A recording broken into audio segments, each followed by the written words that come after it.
Welcome everyone in today's video of Quick Guide.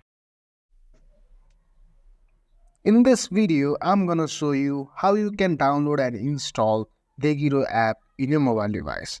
So let's get started. For this, you need to open your Play Store, open it, and you can search for the keyword Degiro in the search bar of Play Store.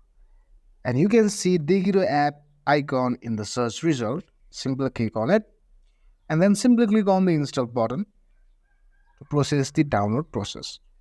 As you can see, the download process is started. It needs some time for the installation process. The start passions. As you can see, the app is installed in my mobile device. Let's check it out the app in the app section.